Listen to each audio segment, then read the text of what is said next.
Guys, ito pagbabalik. May kwento lang ako. End of the month na pala ngayon ng July. Ngayon, itong August, apakakunat sa akin yan. Yung buwan na yan. Sa buong taon, yan ang pinakamakunat sa akin na buwan, August. Grabe yan, dyan yung tipong sabay-sabay. Yung tipong kipit ka na, meron pang sumasabay sa'yo. Kaya di ko makakalimutan tong August na to, pero sana nagbago na ngayon. Ang hirap ng sitwasyon ko ng buwan ng August na yan.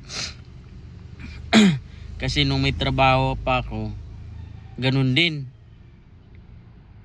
Sabay-sabay rin dumarating yung mga dapat hindi darating sa buhay mo. Kaya pinagdarasal ko sana nagbago na ngayon. Kasi ang hirap, wala na akong trabaho eh. May trabaho naman ako, kaya lang ito nga, nagbibiyahe. Kaya lang, nakadepende pa rin to sa sipag mo at saka tiyaga.